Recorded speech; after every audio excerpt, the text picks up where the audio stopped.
Hello students, welcome to today session. और आज है हमारा पार्ट 5 स्टैंडर्ड 6 के साइंस का। स्टूडेंट, हमने चैप्टर नंबर 5 स्टार्ट किया था और आज हम उसी चैप्टर को कंटिन्यू करेंगे। तो हमारा आज का जो मेन टॉपिक है वो क्या है? इवोपरेशन।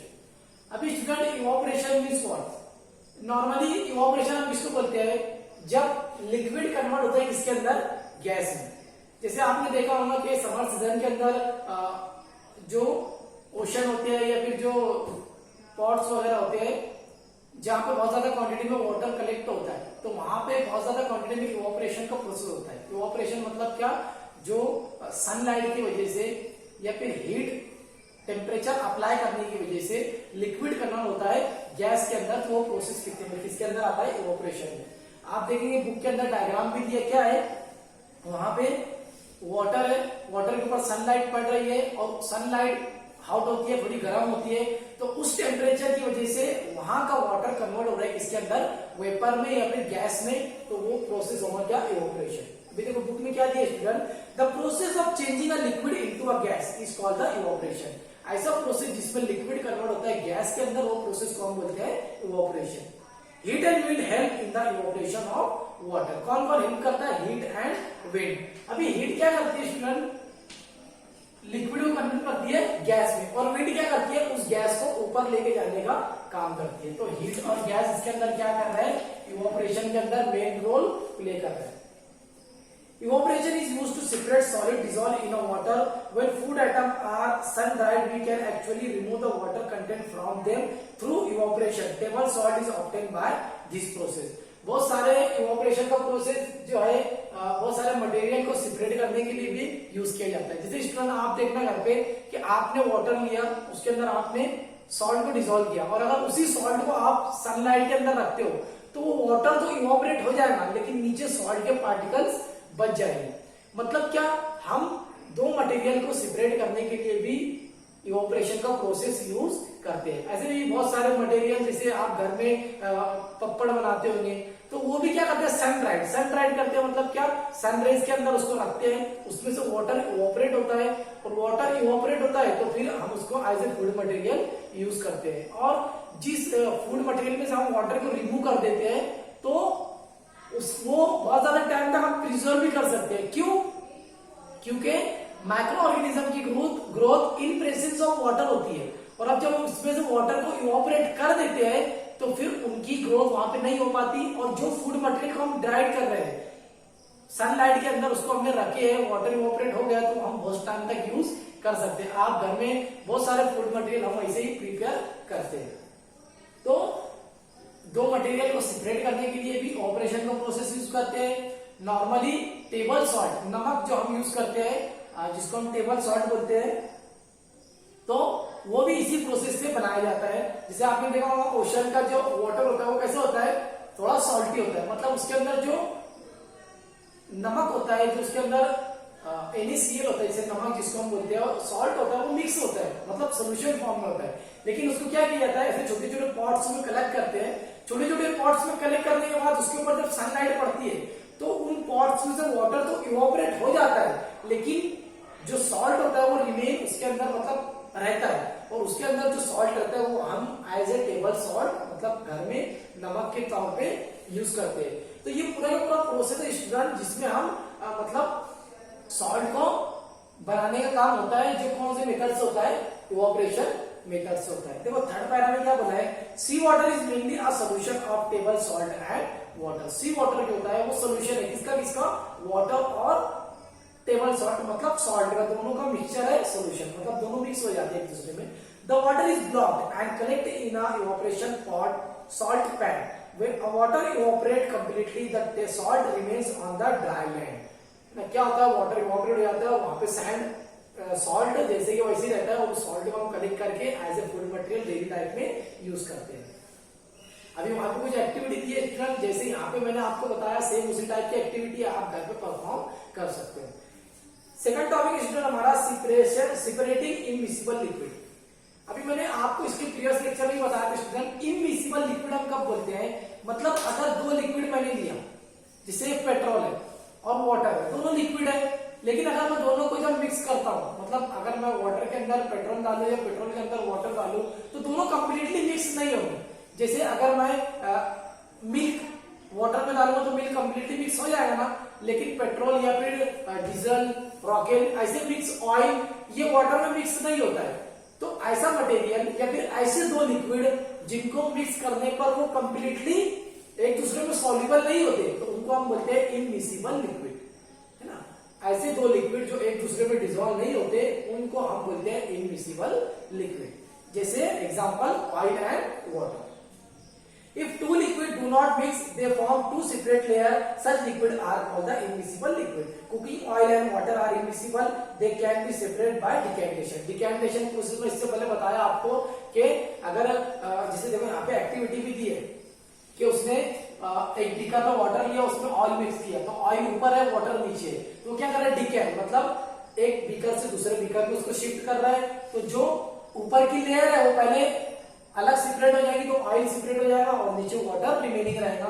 तो ये प्रोसेस होता है डिकैंटेशन का, जिससे हम टू लिक्विड को सेपरेट कर सकते हैं। आगे बोला use of more than one method of separation. या फिर देखो अगर एक ही बीकर के अंदर सैंड भी है, वाटर भी है, ऑयल भी है, तो सैंड बीकर के एकदम नीचे साइड रहेगी, उसके ऊपर वाटर रहेगा और उसके ऊपर ऑयल रहेगा। तो इनको कैसे सेपरेट करेंगे हम? तो इनके लिए हम जो मेथड यूज करते हैं वो क्या है, हमको दो प्रोसेस यूज करना पड़ेगा, डिकैंटेशन भी और फिल्ट्रेशन भी। पहले हम क्या करेंगे, एक बीकर से दूसरे बीकर में जो ऊपर का ऑयल है वो निकालेंगे, ये प्रोसेस हुआ डिकैंटेशन।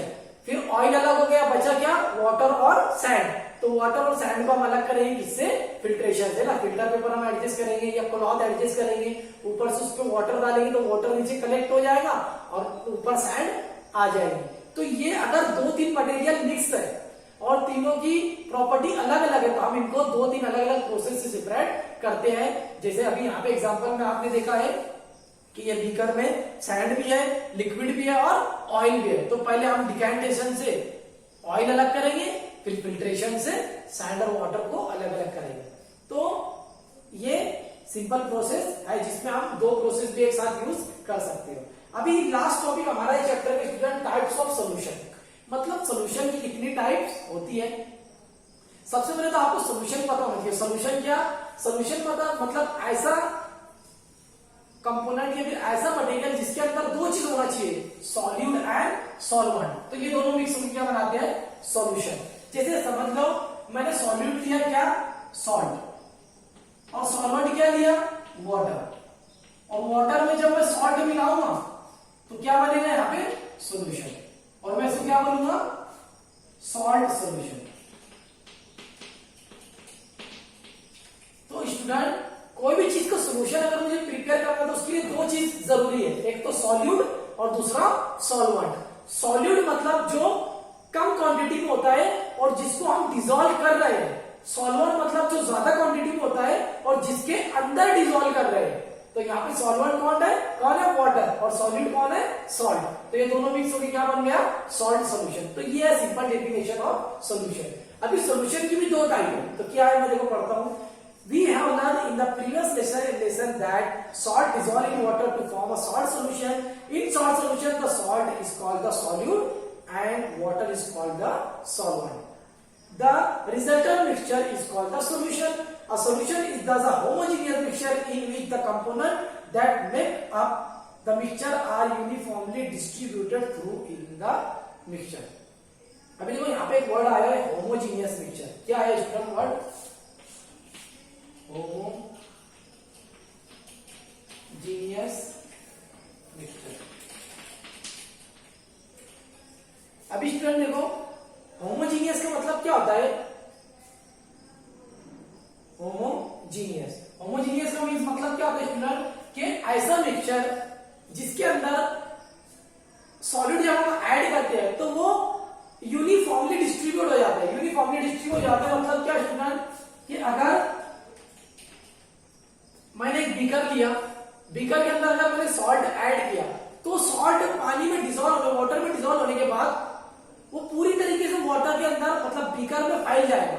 तो यूनिफॉर्मली डिस्ट्रीब्यूट है, मतलब मैं उसको नेकेड आई से अलग अलग नहीं कर सकता कि ये सॉल्ट है या वाटर है, नहीं कर सकता ना, क्योंकि वो क्या हुआ है पूरी तरीके से उसके अंदर मिक्स हो गया है। तो ऐसे सॉल्यूशन को या फिर ऐसे मिक्सचर को हम क्या बोलते हैं, होमोजीनियस मिक्सचर। और इसके अपोजिट अगर मैंने वाटर में सैंड ऐड की तो सैंड वाटर में डिसॉल्व होगी क्या? नहीं होगी, तो मैं उसको क्या बोलूंगा? Heterogeneous mixture. तो ये डिफरेंस है होमोजीनियस मिक्सचर और हेट्रोजीनियस मिक्सचर में। आप डेली लाइफ में बहुत सारी ऐसी एग्जांपल देख सकते हो होमोजीनियस मिक्सचर और हेट्रोजीनियस मिक्सचर की। जैसे समझ लो वाटर है, वाटर के अंदर मैंने लेमन को मतलब लेमन उसके अंदर डाला तो लेमन भी क्या हो जाएगा? लेमन का जो जूस है, रस है, तो वो पूरा उसके अंदर मिक्स हो जाएगा, तो वो भी क्या होगा? होमोजीनियस मिक्सचर है ना। तो ये होमोजीनियस मिक्सचर की एग्जांपल है। आगे क्या बोला है? Take some water in a tumbler at room temperature, add a teaspoon of common salt and stir. The salt will easily dissolve. Keep on adding more of the salt and stir it well. The added salt will continue to dissolve where a solution can dissolve more. Some more of solute is called unsaturated solution.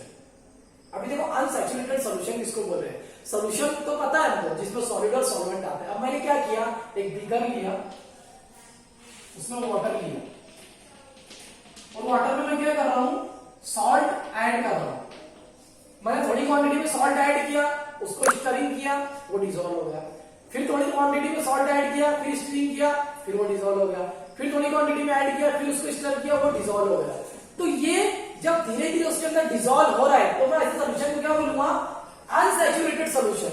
मतलब उसके अंदर अभी तक salt क्या हो रहा है? Continuously dissolve हो रहा है, तो मैं क्या बोलूंगा उसको? Unsaturated solution. अभी आगे क्या बोला है? Now if you go on adding salt a time will come when it will not be possible to dissolve any more of salt even will repeated and vigorously stirring. The undissolved salt will settle at bottom of the tumbler. Such a solution in which no more of solid can be dissolved is called the saturated solution. अभी saturated solution इसका मतलब क्या कि अगर मैंने एक beaker लिया, उसमें पानी मैंने लिया, वाटर मैंने लिया और उसके अंदर मैं सॉल्ट ऐड कर रहा हूँ, सॉल्ट ऐड कर रहा हूँ, ऐड कर रहा हूँ, ऐड कर कंटिन्यूअसली मैं सॉल्ट उसमें ऐड करते जा रहा हूँ, स्टरिंग करते जा रहा हूँ। तो एक टाइम ऐसा है स्टूडेंट कि सॉल्ट इसके अंदर ऐड नहीं होगा या फिर उसके अंदर सॉल्ट डिसॉल्व नहीं होगा। तो उस कंडीशन में क्या होगा? फिर मैं जो सॉल्ट ऐड करूंगा तो वो डिसॉल्व पार्ट तो ऊपर रहेगा, लेकिन जो मैंने बाद में सॉल्ट ऐड किया वो किधर बैठ जाएगा? नीचे साइड में सेटल डाउन हो जाएगा। तो ऐसे सोल्यूशन को मैं क्या बोलूंगा? Saturated solution. मतलब उसके अंदर आप सॉल्ट डिसॉल्व नहीं होगा। मैं कितनी भी विग्रेसली, कितनी भी तेजी से उसको स्टरिंग करूं, कितना भी उसको हिलाऊं, लेकिन उसके अंदर ये सॉल्ट डिसॉल्व नहीं होगा। क्यों नहीं डिसॉल्व होगा? क्योंकि अभी हमने क्या प्रिपेयर कर दिया है? Saturated solution. तो स्टूडेंट ये डिफरेंस है सैचुरेटेड और अनसैचुरेटेड सोल्यूशन में। अनसैचुरेटेड सोल्यूशन मतलब जिसके अंदर सॉल्ट डिसॉल्व होता रहता है, सैचुरेटेड सोल्यूशन में सॉल्ट डिसॉल्व होना बंद हो जाता है। अभी देखो स्टूडेंट उसके बाद क्या बोला है? Maximum amount of solid which is needed to make a saturated solution in a given liquid is called the solubility. यहाँ पे सॉल्युबिलिटी की डेफिनेशन बताया क्या है कि maximum amount of solid which is needed to make a saturated solution. मतलब ऐसा amount of solute जहां पर सैचुरेटेड सॉल्यूशन बन जाता है। मतलब क्या? मैं सॉल्ट ऐड करते जा रहा हूं, ऐड करते जा रहा हूं, उसके अंदर वो डिसॉल्व हो रहा है, लेकिन एक टाइम ऐसा आया कि उसके अंदर सॉल्ट डिसॉल्व होना बंद हो गया। तो उस सिचुएशन को मैं क्या बोलूंगा? वो उसकी क्या है? सॉल्युबिलिटी। क्या है उसकी? सॉल्युबिलिटी। वहां पे देखो आपको डायग्राम भी दी है। अभी देखो लास्ट पैरा में क्या बोला है? Now heat the saturated salt solution. अभी क्या करेंगे? जो सैचुरेटेड सॉल्ट सॉल्यूशन बना, मतलब जो मटेरियल सॉल्ट का नीचे बैठ गया है, सेटल डाउन हो गया, उसको हीट करना है। और उसको हीट करेंगे तो क्या होगा? The undissolved salt on heating disappear and dissolve in the solution. In other words, the saturated solution on heating is able to dissolve more salt. अभी क्या हुआ? जो सॉल्यूट डिसॉल्व नहीं हो रहा था, मैंने उसको हीट किया, और जब मैंने उसको हीट किया ना स्टूडेंट, तो ये जो सेटल डाउन नीचे का जो डिसॉल्व नहीं हो रहा था वो वापस से डिसॉल्व हो जाएगा।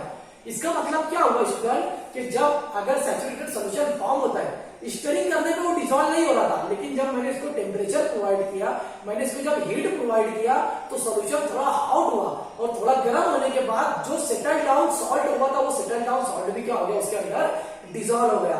इसका क्या कंक्लूजन निकलता है student? So we can infer that solubility of substance increases with increase in temperature. मतलब जो मतलब सब्सटेंस है उसकी सॉल्युबिलिटी कब इंक्रीज होती है? अगर हम उसको टेम्परेचर प्रोवाइड करेंगे तो ज्यादा अमाउंट में सॉल्यूट को उसके अंदर डिसॉल्व कर सकता है। तो स्टूडेंट ये था हमारा simple last topic types of solution, इसमें हमने देख लिया। स्टूडेंट यहाँ पे हमारा चैप्टर एंड होता है। कीवर्ड्स आप लोग नोटबुक में लिख लेना और एक्सरसाइज आपको व्हाट्सएप के थ्रू ग्रुप पे आ जाएंगे। तो ठीक है, आज यहाँ पे स्टॉप करते हैं, नेक्स्ट लेक्चर में हम नेक्स्ट चैप्टर स्टार्ट करेंगे। Thank you.